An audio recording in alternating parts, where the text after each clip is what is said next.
அந்த அவங்களுடைய பிரம்மச்சரிய காலகட்டத்திலே அவங்க வந்து வீரியத்தை தவறாக வெளியேற்றிருக்கலாம். அப்போ அவங்களுக்கு உயிராற்றல் குறைஞ்சிரும். இப்போ அவங்க திருமண பருவத்துக்கு வராங்க, உடம்புல உயிர் சக்தி குறைவாக இருக்கின்றது. அவர்கள் எல்லாருமே ஒரு நாளைக்கு இப்போ சொன்ன இந்த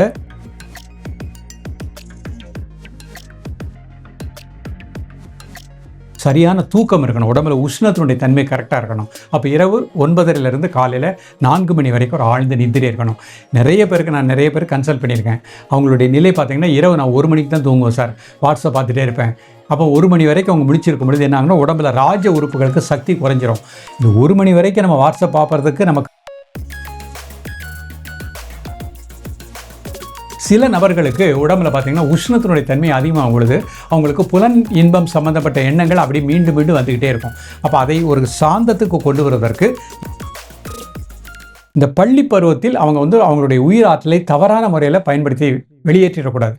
அது வந்து நமக்கு கடைசி வரைக்கும் இல்வாழ்வானுக்கு செல்லும் பொழுது தான் அந்த உயிர் சக்தியை ஒரு குழந்தைக்காக நம்ம பயன்படுத்துகிறோம்.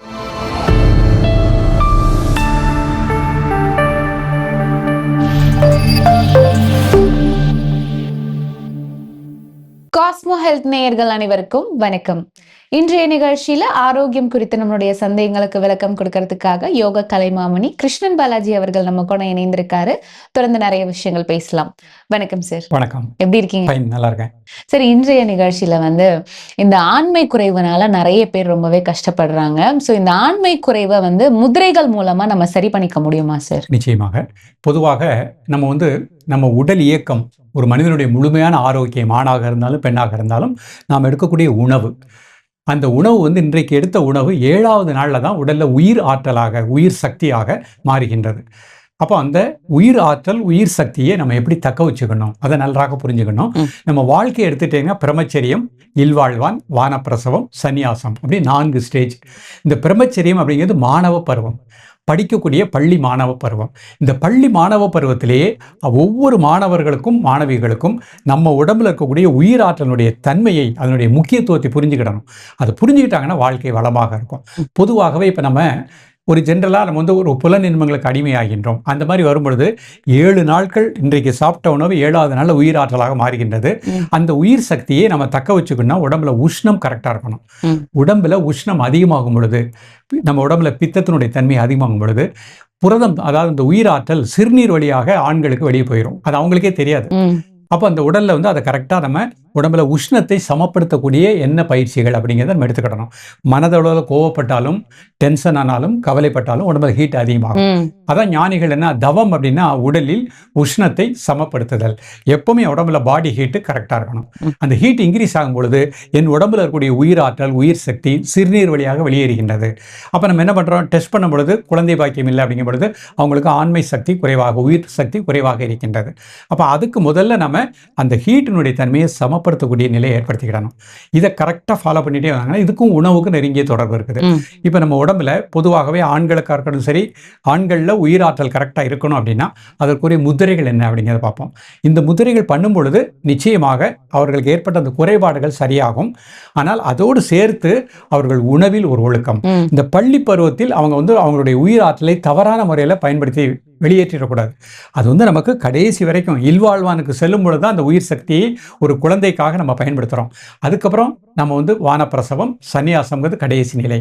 அப்போ நம்ம அந்த உயிர் ஆற்றலை பயன்படுத்தக்கூடிய முறை, அது எப்படி நம்ம தக்க வச்சுக்கணும் அப்படிங்கிறது ஒவ்வொரு பள்ளி மாணவர்களுக்கும் ஒரு விழிப்புணர்வு வேண்டும். அது நம்ம உடம்பு விட்டு வெளியே அதிகமாக போயிடுச்சு அப்படின்னா சுகர் வரும், ப்ரெஷர் வரும், மூட்டு வலி, இடுப்பு வலி, எலும்பு தேய்மானம், அல்சர், எல்லா வியாதிக்கும் அடிப்படை காரணம் உடலில் உயிராற்றலை சரியாக அவர் தக்க வைக்கலன்னு அர்த்தம். அப்போ முதல்ல உடம்புல இருக்கக்கூடிய உயிராற்றலை தக்க வைப்பதற்கு நம்ம ஒரு குண்டலினி முத்திரை அப்படிங்கிறத பார்ப்போம். இடதுக்கு இந்த மாதிரி வச்சுக்கணும். இந்த ஆள்காட்டி வரல, கட்டை வரலனால லேசாக ஒரு அழுத்தம் கொடுக்குறேன். இன்னொரு இந்த மாதிரி இடத்துக்கு வச்சுக்கிறேன், ஆள்காட்டில் இப்படி வைக்கிறேன், மூடிக்கிறேன். இதில் வந்து ஒரு லேசாக ஒரு அழுத்தம் கொடுக்குறோம். நல்லா deep inhale, deep exhale. 2 to 5 minutes. இதுக்கு பேர் குண்டலினி முத்திரை. நம்ம உடம்புல இருக்கக்கூடிய உயிர் ஆற்றலை, உயிர் சக்தியை சரியான அளவில் வைப்பதற்கு இந்த முத்திரை பயன்படுகின்றது. ஸோ இது ஒரு குண்டலினி முத்திரை. இது முடிச்சதுக்கப்புறம் ஆதி முத்திரை. இதில் நல்ல இன்ஹேல் அண்ட் எக்ஸேல்.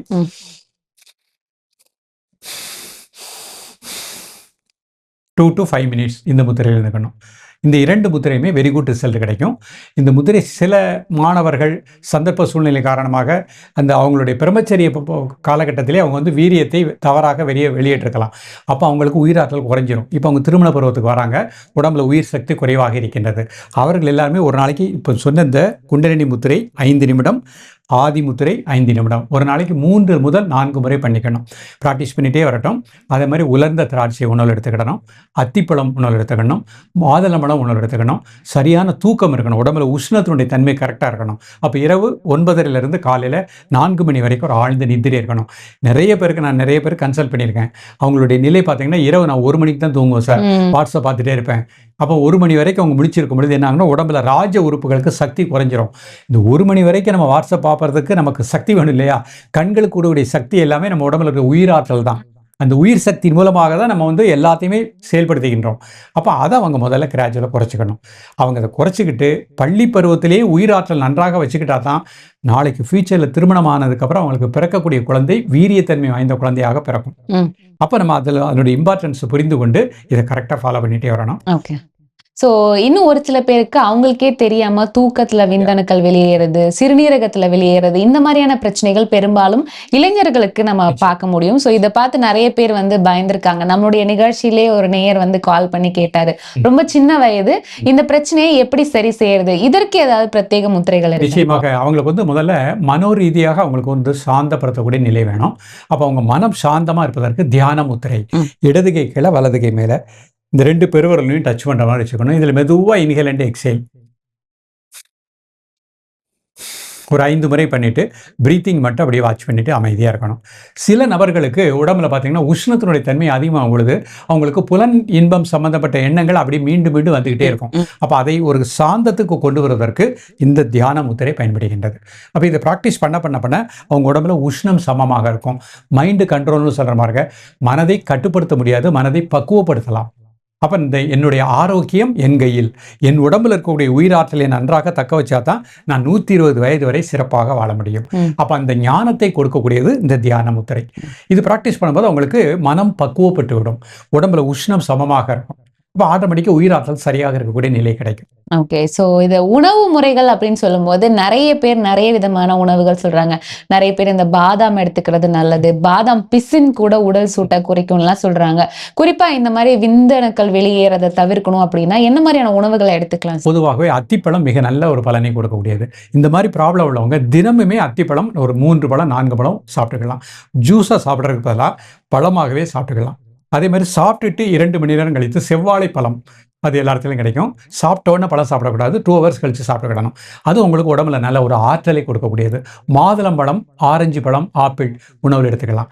இதே மாதிரி அவங்க எடுத்துகிட்டு முருங்கைக்கீரை, இப்போ நம்ம சொன்ன இந்த 2 முத்திரையும் பண்ணிவிட்டு 48 நாட்கள் முருங்கைக்கீரை தொடர்ந்து உணவில் எடுத்துக்கிட்டே இருந்தாங்கன்னா அபரிதமான ரிசல்ட் கிடைக்கும். உடம்புல அந்த ஆண்மை சக்தி கரெக்டாக இருக்கக்கூடிய நிலை கிடைக்கும். அதே மாதிரி யோகாசனங்கள், தக்க ஆசனம் மூலம் சர்வாங்க ஆசனம், மச்சாசனம், தனுராசனம், இந்த 3 ஆசனங்களை கரெக்டாக அவங்க ப்ராக்டிஸ் பண்ணாங்கன்னா நல்ல வெரி குட் ரிசல்ட் கிடைக்கும். விபரீத கரணின்னு ஒரு ஆசனம் இருக்குது, அதுவும் ப்ராக்டிஸ் பண்ணாங்கன்னா உயிராற்றலை நன்றாக மேம்படுத்தக்கூடிய நிலை கிடைக்கும். ஸோ இன்றைய நிகழ்ச்சியில வந்து இந்த ஆண்மை குறைவை வந்து சரிப்படுத்தணும் அப்படின்னா அதற்கு என்ன மாதிரியான முதிரைகள் இருக்கு, உணவு முறைகள் இருக்கு அப்படின்றத பத்தி ஒரு தெளிவான விளக்கம் கொடுத்தீங்க. நன்றி சார். நன்றி.